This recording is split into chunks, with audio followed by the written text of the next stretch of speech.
అధికారం రాకముందు ఒకలాగా, అధికారం వచ్చిన తర్వాత ఒక విధంగా మాట్లాడినటువంటి పవన్ కళ్యాణ్ ప్రజలు ఈ రోజున అతను చేసేటటువంటి ఆ యొక్క ఆ మంత్రి పదవి ఏదైతే ఉందో ముందు దానికి న్యాయం చేయమని చెప్పు. న్యాయం చేసిన తర్వాత అప్పుడు ప్రజలు తీర్పు ఎలా ఉంటుందో రేపు 29లో ఆ తీర్పు ఏ విధంగా ఇస్తారన్నది ఆయన గమనించమని చెప్తాను.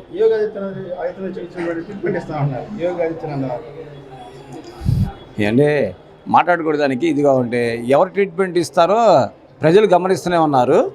మరి 29లో కరెక్ట్గా ఇస్తారు ట్రీట్మెంట్ అనేది ఆయన చూసుకోమని చెప్పండి పవన్ కళ్యాణ్ సార్. రమ్మని చెప్పండి. ఇప్పుడు ఏం బిగుతారు ఏంటనేది ప్రజలు తీర్పు ఉంటుంది. ఓటు బ్యాంక్తో ఏ విధంగా అనేది మేము ఆ తీర్పు అనేది మేము తీరుస్తాము. ఆయన చూస్తామని చెప్పండి. ఏదో ఎక్కడో కూర్చొని మాట్లాడే మాటలు కాదు, ప్రజల్లోకి రమ్మని చెప్పండి.